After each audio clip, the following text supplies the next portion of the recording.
우리 성도님들은 혹시 내 마음에서 도저히 용서할 수 없는 사람이나 또한 그러한 기억을 가지고 살아가고 계시지는 않으십니까? 그리고 우리 성도님들의 마음에 있는 그러한 나쁜 기억, 나쁜 사람, 나쁜 일들은 여러분들을 어떻게 이끌어 가고 있습니까? 준비된 사진을 올려주시기를 바랍니다. 아마 여러분들도 한 번쯤은 보신 적이 있는 사진이라 생각을 합니다. 퓰리처 상을 받은 사진이기도 하죠. 베트남 전쟁이 한창이었던 1972년 6월 8일입니다. 보시는 사진 한 가운데 있는 9살 소녀 김폭이라고 합니다. 이 김폭이라는 소녀는요, 갑자기 날아들게 된 이 네이팜밤의 폭격을 맞게 됩니다.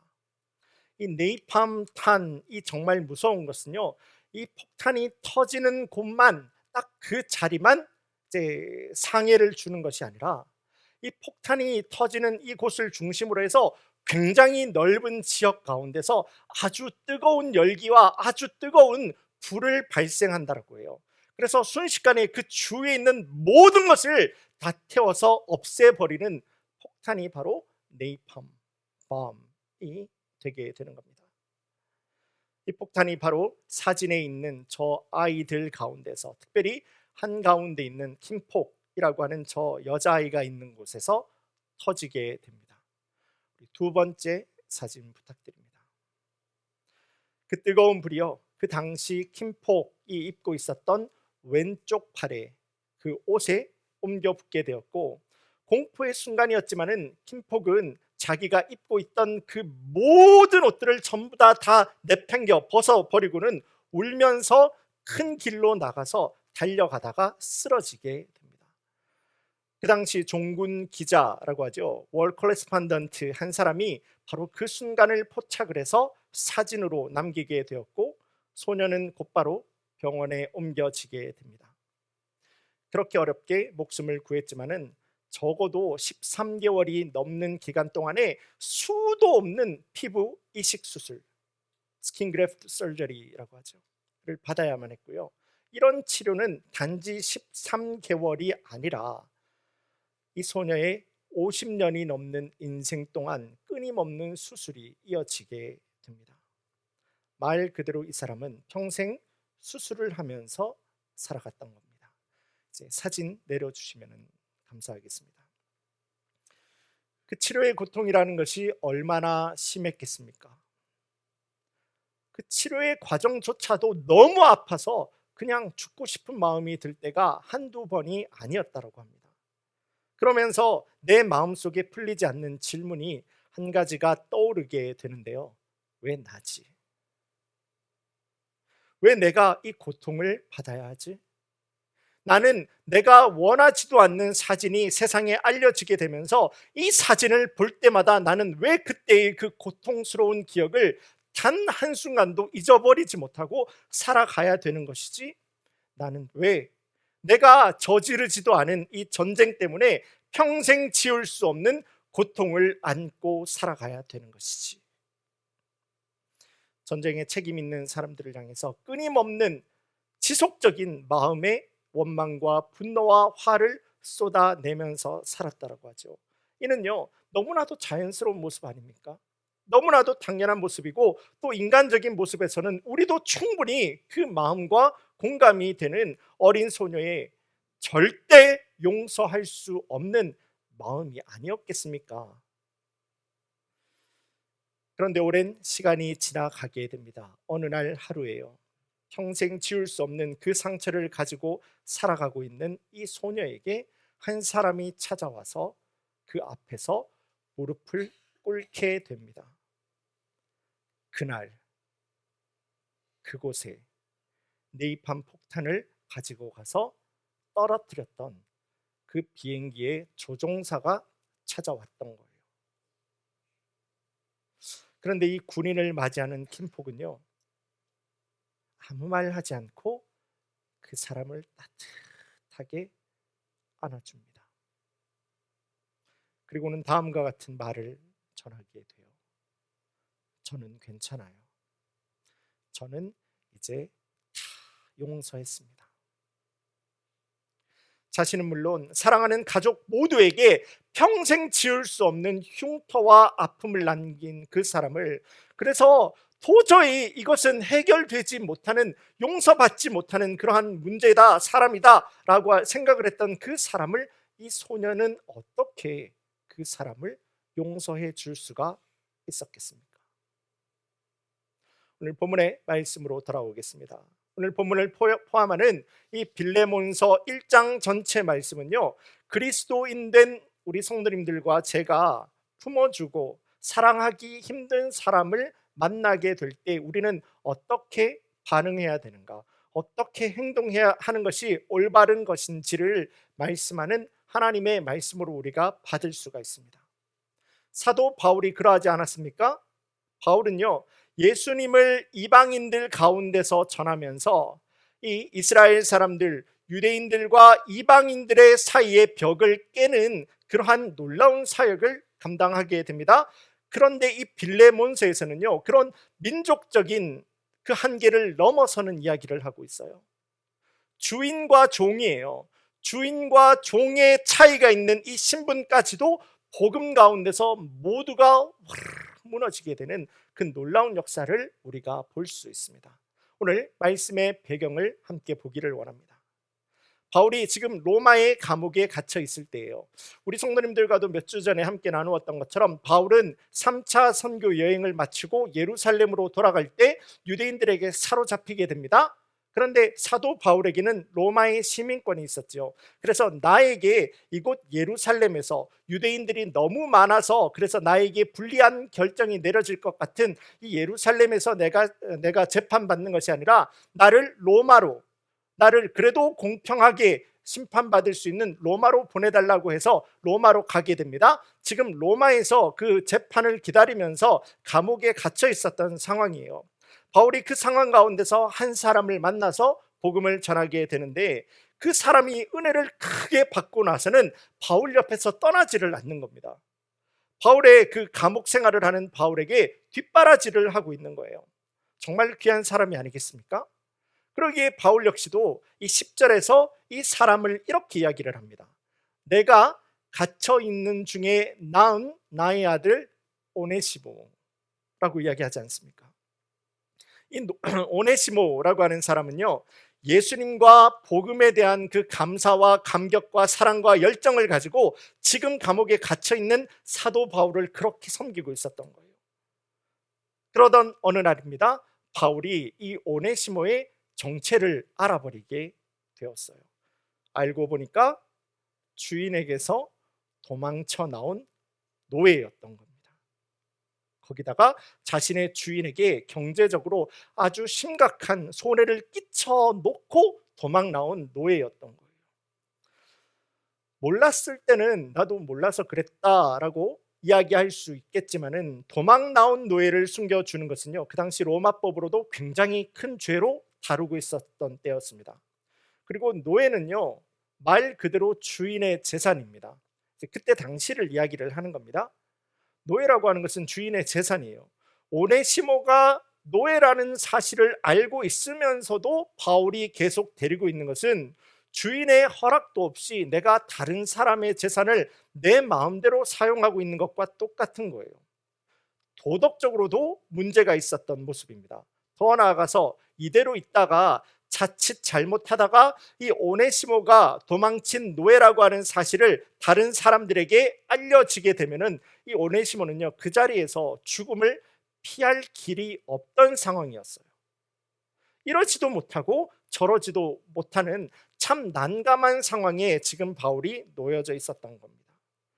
그 복잡한 상황을 풀어가기 위해서 바울은 오네시모의 주인에게 오네시모를 돌려보냅니다. 다시 한번 돌려보내면서 오네시모를 그냥 보내는 것이 아니라 그의 손에 바울이 쓴 편지를 하나를 써서 손에 들려서 보내게 되는데, 그 편지가 바로 오늘 본문의 말씀인 빌레몬서가 되게 되는 겁니다. 그리고 정말 다행인 것은 오네시모의 주인이 바로 바울을 통해서 과거에 예수님을 만나게 된, 그리고 신앙생활을 하게 된 빌레몬이라고 하는 사람이 되었던 겁니다. 그래서 이 빌레몬이라고 하는 사람은 바울을 생각할 때마다 늘 나의 영적 지도자이다, 그리고 바울을 통해서 나는 구원을 받을 수 있었다, 참 감사한 영적인 지도자입니다 라는 참 고마운 마음을 늘 가지고 있었던 사람이었던 거예요. 그렇기 때문에 바울도 오네시모를 빌레몬에게 돌려보내면서 내가 너에게 무조건적으로 이 사람을 용서해라 라고 명령할 수도 있지만은 내가 명령하지 않고 부탁을 한단다 라고 8절 말씀은 기록을 하고 있는 것이 아니겠습니까? 바울과 빌레몬, 이 빌레몬과 바울이라고 하는 사이는요, 그렇게 예수님과 복음을 전해준 나의 영적인 선생님, 그리고 그 참 생명의 은혜를 받게 된 그 제자의 관계였던 거예요. 그럼에도 불구하고 우리 성도님들 한번 생각해 보시기를 원합니다. 그 이유가 무엇이었던지 간에 다른 사람을 통해서, 바울이라고 하는 다른 사람을 통해서 내 노예가 저지른 그 범죄를, 그 변명 이야기를 듣게 돼요. 오네시모의 마음이 그리 편했겠습니까?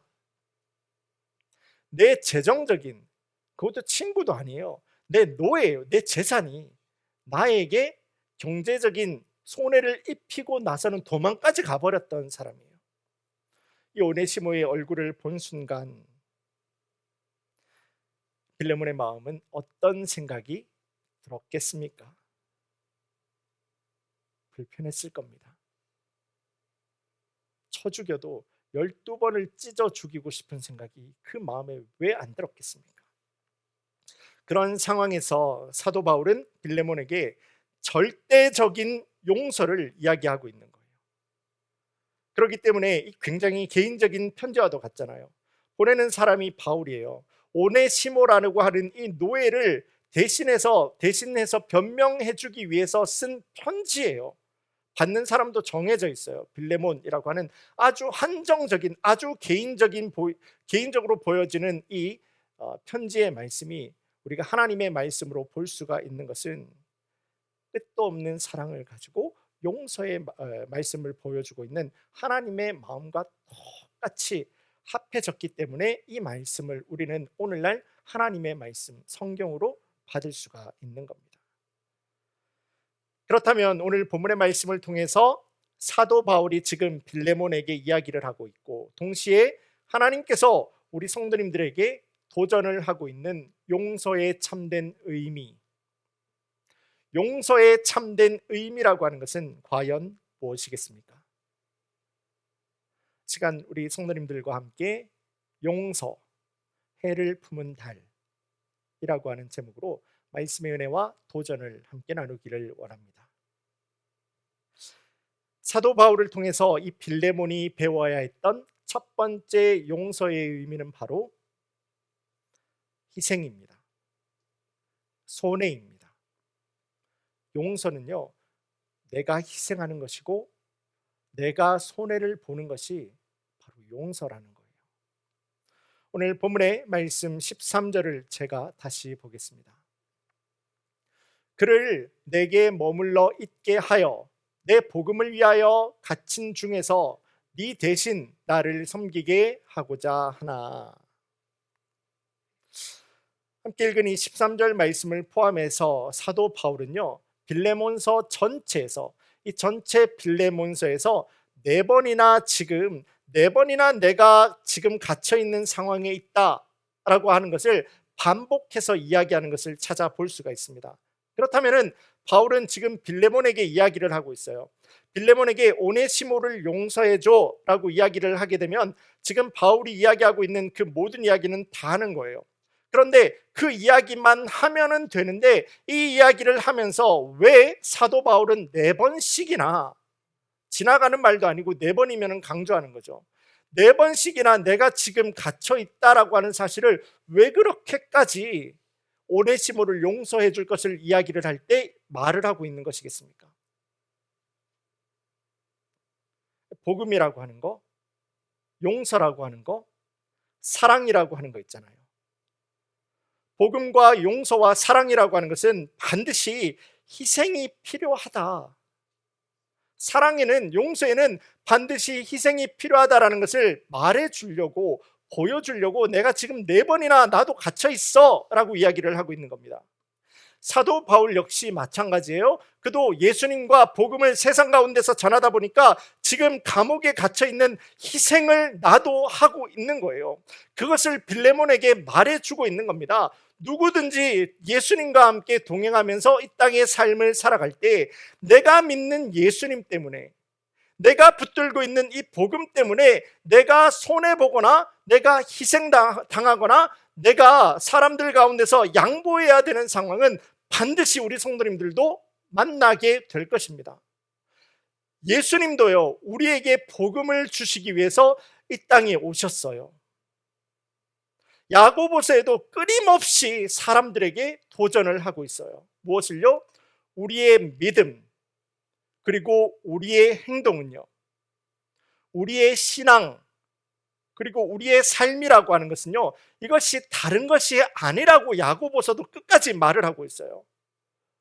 우리의 변화된 삶이 있어요. 우리의 변화된 행동이 있다고요. 바로 이것이 내가 변해진 나의 믿음을 증명하는 것이 내 삶이 된다라고 하는 것이라고요. 이것이 다른 것이 아니에요. 우리의 믿음과 우리의 삶이라고 하는 것은, 내 행동이라고 하는 것은 하나다라고 하는 것을 보여주는 겁니다. 바울은요, 지금 바로 그 사실을 빌레몬에게 일깨워 주면서, 이제 예수님을 나의 참된 주님으로 믿고 따라가고 있는 빌레몬아, 당신 역시 당신 안에 있는 그 믿음을 당신의 삶으로 증명을 하여라. 예수님께서 너를 붙드시고 예수님께서 너를 구원하신 그 하나님의 놀라운 은혜의 역사하심이 너의 삶 가운데서 용서로 보여질 수 있도록 하나님 앞에 내 삶을 내어놓아라. 말씀에 도전을 하고 있었던 겁니다.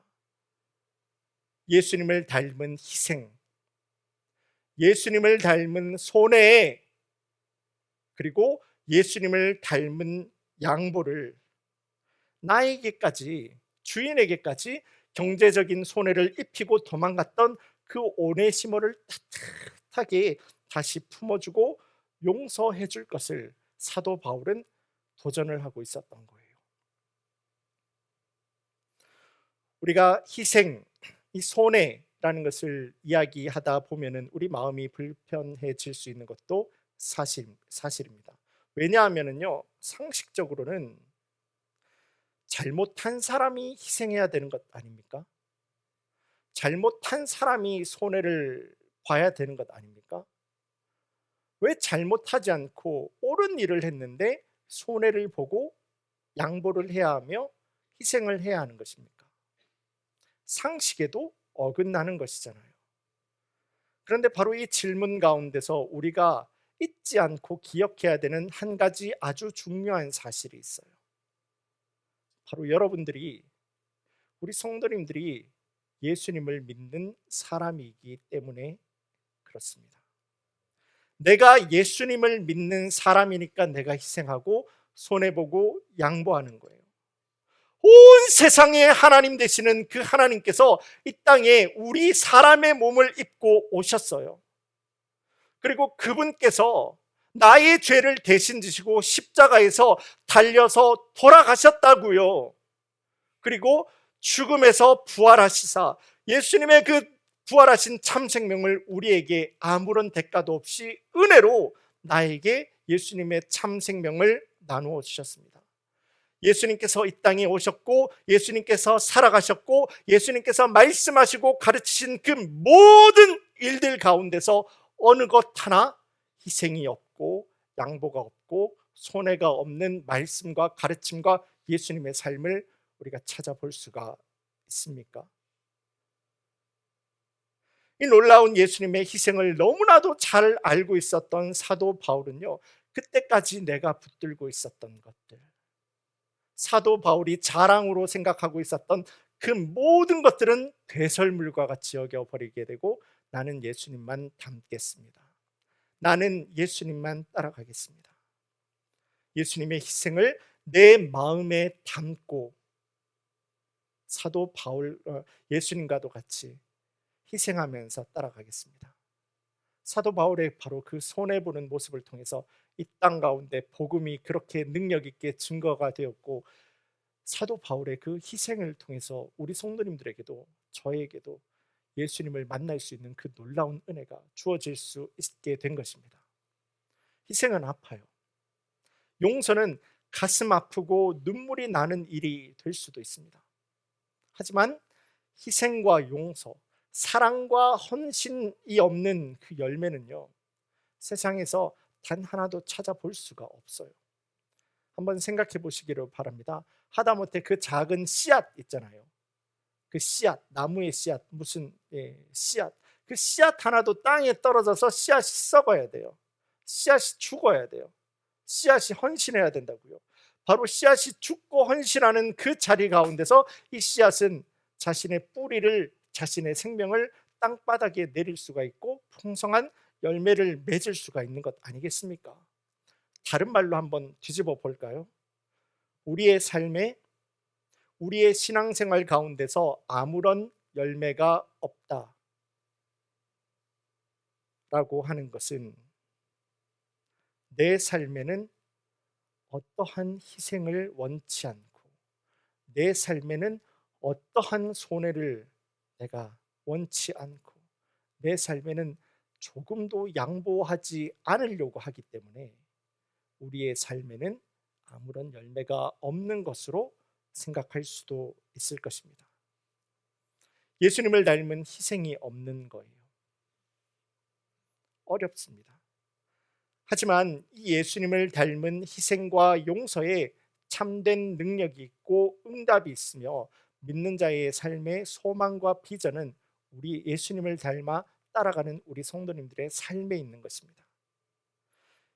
예수님을 닮은 그 길에 순종하는 하나님의 자녀를 통해서 하나님께서는 은혜를 그 위에 부으시고 하나님의 일을 어디 위에요?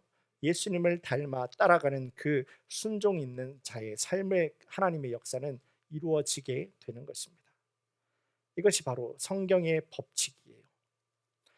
희생의 용서와 희생의 순종, 그리고 그 위에 더해버리시는 아버지 하나님의 놀라운 은혜. 그 말씀 앞에서 시간도 예배 드리는 우리 성도님들은 나는 어떤 믿음의 결단을 내리기를 원하십니까? 바라기는 이 시간 다른 것 생각하지 않습니다. 나는 오직 내 삶 가운데서 참된 주인 되시는 주님을 닮은 희생과 용서의 길을 따라가겠습니다. 그래서 더욱더 주님 주시는 풍성한 은혜의 삶을 누리고 살기를 원합니다. 믿음의 결단하는 우리 성도님들 가운데서 성경에 기록된 아버지 하나님의 그 놀라운 약속과 능력의 말씀이 우리 성도님들의 삶에서 기쁨과 간증으로 이어져 버리는 놀라운 역사가 가득할 수 있기를 주님의 이름으로 간절히 소원합니다. 자, 사도 바울을 통해서 빌레몬이 배워야 했던 용서의 첫 번째 의미가 무엇이었다고요?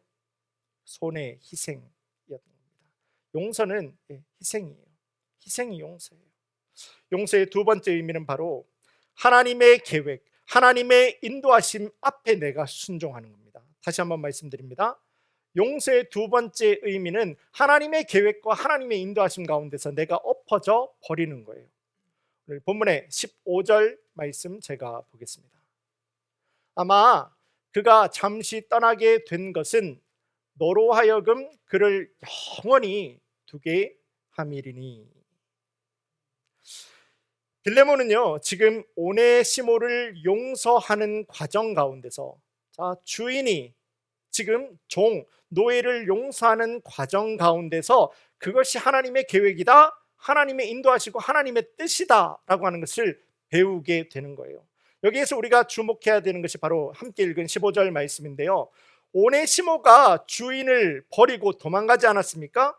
그렇게 표현이 되어 있는 그가 잠시 떠나게 된 것은 이라고 하는 저 말씀이요, 이 헬라어 말씀에서는 수동태로 기록이 되어 있어요. 패시브라고 하죠. 그러니까 쉽게 우리 성도님들에게 말씀드립니다. 오네시모가 주인 빌레몬을 떠나게 된 것은 오네시모가 도망간 것이 아니라고 하는 거예요. 하나님께서 이 주인 빌레몬과 오네시모를 떨어뜨려 놔 버렸다.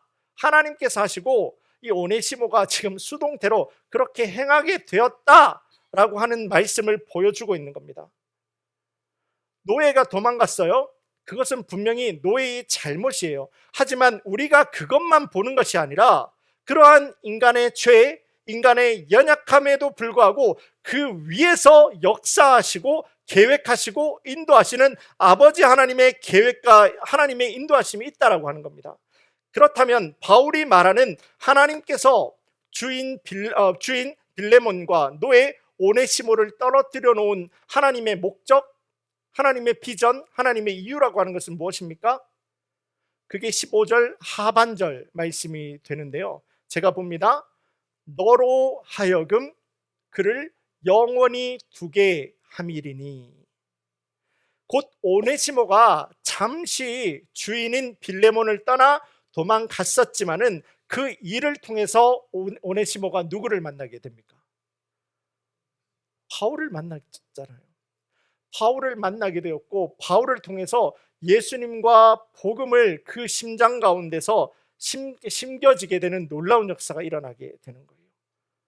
오네시모가 주인을 피해서 도망갔는데 바울을 만나고 예수님을 만나게 되었다라는 거예요. 주님 안에서 이제 주인인 빌레몬과 이 오네시모는요 한 가족이 되게 된 거예요. 그리고 이제 오네시모가 자신의 집으로 다시 되돌아가면서 빌레몬과 함께 믿음의 가족으로 살 수 있는 놀라운 역사가 일어나게 된 거예요. 주인인 이 빌레몬이 지금 섬기고 있는 교회는 바울이 과거에 거기서 세웠던 골로새 교회가 되게 되는 겁니다.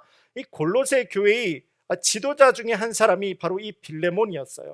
이 빌레몬과 함께 자신의 종인 오네시모가 이제는 예수님 안에서 더욱더 믿음의 동력자가 되어서 하나님의 일을 만들어가는 일에 쓰임받을 수 있는 놀라운 역사가, 그것이 바로 하나님의 계획이었다, 그것이 바로 하나님의 인도하심이었다라고 하는 말씀인 거예요.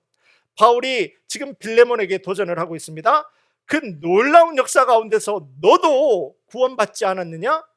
이제는 하나님의 계획 가운데서 오네시모가 예수님을 믿어서 너에게 가게 된단다. 이 오네시모 앞에서 도대체 네가 할 수 있는 말이 무엇이 있겠느냐? 좋은 말로 협박을 하고 있었던 거예요. 혼내지 마, 죽이지 마, 어렵게 하지 마, 품어줘, 용서해줘, 안아줘. 나와는 다른 사람, 그리고 나에게 상처를 준 사람을 우리가 품어주고 용서할 수 있는 힘은요, 오늘도 우리를 계획하시고 인도하시는 아버지 하나님의 그 계획하심과 그 놀라운 하나님의 역사를 내가 인정하게 될 때에 우리는 다른 사람을 품어줄 수가 있어요. 용서할 수 있는 힘은 바로 거기에서부터 시작이 되게 됩니다. 그거 보고 믿음이다라고 이야기를 하는 거예요. 왜 여러분들도 기도할 때 있지 않습니까? 우리가 기도 응답 받았다라고 하는 것이 내가 기도할 때 내가 원하는 대로, 내가 원하는 때에, 내가 원하는 순간에 이러한 일이 딱 이루어지게 되었다. 아, 나는 기도 응답 받았습니다. 절대 아닙니다. 우리 성도님들 기도 응답을 그렇게 생각하면서 신앙생활을 하시면은요, 차라리 내 종 하나 데리고 다니면서 내가 원할 때 여기 물컵 하나 갖다 놔, 내가 원할 때 여기 밥 하나 갖다 놔, 그게 훨씬 더 나아요. 기도 응답은 그게 아니에요. 기도 응답이다라고 하는 것은 여러분들이 하나님 앞에 기도하시잖아요. 그 기도가 그냥 공중에서 팍 하고 없어져 버리고 끝나는 게 그게 아니라 여러분들이 기도하는 바로 그 순간에 온 세상의 참된 주인 되시는 아버지 하나님께서 여러분의 그 기도를 지금도 듣고 계신 것이, 그게 기도 응답이에요. 그리고 내 삶의 참된 주인 되시는 아버지 하나님께서 나의 기도를 들으시고 이 땅의 참된 주인 되시고 이 땅의 능력 되시는 하나님께서 사랑하는 자녀를 위해서 하나님의 때에 하나님의 방법대로 가장 선하고 은혜되고 능력된 것으로 인도하시는 것이 기도응답이에요. 그게 참된 기도응답이에요. 곧 우리가 기도응답에서도 볼 수 있는 것은 하나님의 계획과 하나님의 인도하심 앞에 내 모든 삶의 영역을 내어놓아서 하나님께서 인도하신 것을 내가 인정하는 겁니다. 그게 기도응답이에요. 바로 그때 우리는 내 눈앞에 쌓여 있었던 이 세상의 상황과 사람의 이유들로 인해서 우리는 상처받지 않을 수가 있겠죠. 왜요? 하나님께서 오늘을 통해서 인도해 가실 거니까요. 그렇기 때문에 내 눈에 정말 안타깝고 내 눈에 정말 힘들어 보이는 저 사람마저도 우리는 용서할 수 있는 예수님의 마음을 가질 수가 있게 되는 것입니다. 바로 이것이요, 오늘 말씀의 서두에서도 함께 보았던 네이팜 폭탄, 그것을 내 몸에 맞고서도 온몸에 지울 수 없는 흔적, 그 불의 흔적과 아픔을 가지고 있었던 그 여인의 고백이기도 한 것입니다. 비록 내 몸에는요 이런 고통스러운 상처가 남게 되지만은, 그럼에도 불구하고 나를 찾아와서 무릎 꿇는 당신을 품어주고 용서할 수가 있었던 것은요, 이 여인이 한 이야기입니다. 바로 그 고통스러운 일마저도 내 삶을 향한 아버지 하나님의 계획이었고 하나님의 인도하심 중의 일부였습니다. 그 고통스러운 사건 이후에 일어났던 많은 사람들과의 좋은 그러한 교제도 있었겠죠. 그리고 은혜로운 경험도 이 사람은 가지고 있었습니다. 그 모든 것들을 가지고 하나님께서 나에게 주신 선물입니다. 고백을 하였던 거예요. 바로 거기에 사람들을 용서하고 품어줄 수 있고 예수 그리스도의 심장을 가지고 그 놀라운 은혜를 나누어 줄 수 있는 축복의 통로로 이 여인 김폭이라고 하는 사람은 쓰임 받을 수가 있게 되었던 거예요. 지금도 캐나다에 있습니다. 이제는 61, 62 정도 나이가 되었고요. 지금도 베트남 전쟁에 희생당하고 상처 입은 사람들을 향해서 예수님과 복음을 붙들고 지금도 아름다운 제단을 만들어서 참 사역을 하고 있는 사람 중에 한 사람이에요. 말씀을 맺습니다. 우리 성도님들에게도 잘 알려져 있는 2012년 한국에 있는 TV 프로그램 드라마에서 방영된 해를 품은 달이라고 하는 드라마가 있습니다. 그 긴 내용을 제가 한 줄로 한번 줄여 보겠습니다. 여기 해가 있어요. 왕이 있어요. 왕, 해죠. 선이죠. 이 왕을 내 마음에 품은 한 여인이 있습니다. 그러나 지금 당장은 이 해의 아내가 될 수가 없어요. 그냥 내 마음에 가득히 품고 있는 거예요. 그리고 나서 아주 모진 삶의 여러 가지 어려움들을 전부 다 겪어내고, 그리고 그 겪어내고 이겨낼 수 있었던 것은 이 해를 내 마음에 품고 있었기 때문이죠. 그리고 결국은 이 태양과 이 해와 결혼을 할 수 있게 됩니다라고 하는 해피엔딩으로 끝나는, 우리가 다 알고 있는 그런 줄거리들이에요. 그런 내용이 바로 이 드라마의 내용이 되게 됩니다. 이 드라마를 열심히 보았던 한 성도님이 교회 홈페이지에다가 게시판에다가 이렇게 써놓은 글을 본 적이 있는데요. 내용은 다음과 같습니다. 제가 보겠습니다. 제가 드라마를 너무 많이 봐서 그런지 교회에 모인 성도님들이 전부가 다 예수님을 내 마음에 품어서 어떤 상황과 어려움에도 절대 쓰러지지 않고 이겨낼 수 있는 제자들과 같이 보였습니다. 우리 교회가 그런 교회가 되기를 기도합니다. 이분이 교회 게시판에다가 드라마 보고 은혜 받고 써놓은 글이에요.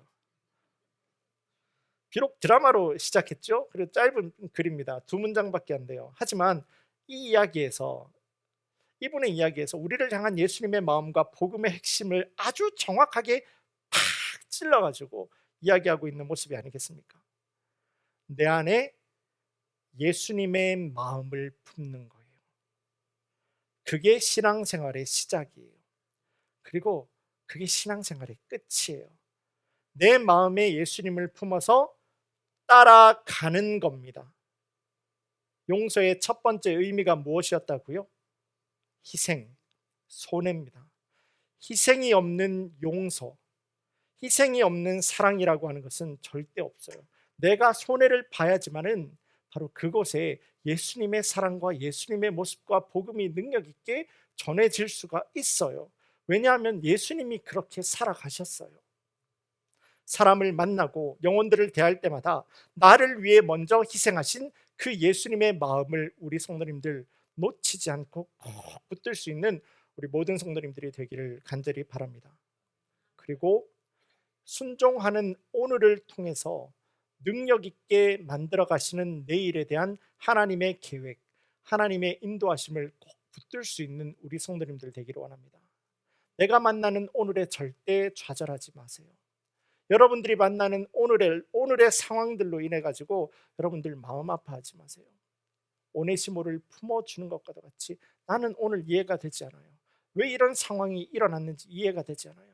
오네시모가 내 돈을 띠먹고 도망쳤다고요. 그런데 그 사람이 내 믿음의 동력자가 되어서 나타나서 하나님 나라의 아름다운 능력된 그러한 일꾼으로 함께 살아갈 수 있게 된 것이 아닙니까? 하나님의 계획을 바라보자고요. 오늘을 통해서 내가 좌절하고 낙심하는 것이 아니라 하나님께서 이루어 가시는 오늘이 되게 할 때 우리 성도님들은 절대 낙심하지 않으실 거예요. 절대 우리가 교만하지 않을 거예요. 내 앞에 놓여 있는 저 사람을 바라보면서도 오히려 품어주고 용서할 수 있는 우리 성도님들의 삶이 될 수가 있을 겁니다. 바로 거기에 하나님께서는 능력 있는 하나님의 나라를 만들어 가시겠다 약속의 말씀을, 그 확신의 말씀을 이 아침 시간에도 우리 성도님들에게 도전하고 있는 겁니다. 우리 성도님들은 내 마음에서 도저히 용서할 수 없는 사람이나 그런 나쁜 일들, 그런 기억들을 어떻게 기억하시면서 살아오셨습니까? 이제까지는요, 나의 삶이 어떠했던지 간에 이제 후로는 예수님을 내 마음에 꼭 품기를 원합니다. 예수님을 내 마음에 품어서 하나님 나라에 대한 소망을 가지고 내가 먼저 섬기고 내가 먼저 희생하고 내가 양보하고 내가 손해보는 우리 성도님들의 순종 위에 아버지 하나님께서 하나님의 지혜대로 만들어 가시는 아름답고 놀랍고 은혜되고 능력 있는 하나님의 일들이 우리 모든 성도님들의 가정과 여러분들의 간절한 기도의 제목과 직장과 비즈니스 가운데서 여러분들의 간절한 하나님을 향한 그 소망 가운데서 은혜가 되고 방법이 되고 능력과 하나님 주시는 응답으로 이어질 수 있기를 주님의 이름으로 간절히 축원합니다. 우리 다 함께 기도드리겠습니다. 이제는 우리 주 예수 그리스도의 은혜와 아버지 하나님 사랑, 성령 하나님의 내주 인도하심의 놀라운 역사가 오늘 주신 주님의 말씀을 받습니다. 그래서 세상과 사람에게 우리의 마음과 믿음 빼앗기지 않고 나의 지혜로는 측량 못하고 내 생각보다 크신 아버지 하나님의 계획과 인도하심에 순종하여서 오늘도 나는 예수님을 닮아서 용서하고 희생하고 양보하고 순종하는 저들의 가정과 비즈니스와 직장과 그리고 간절한 기도의 제목이 하나님 완전하게 하시고 능력케 하시는 복된 은혜와 축복의 역사가 지금으로부터 영원까지 함께 할지어다. 아멘.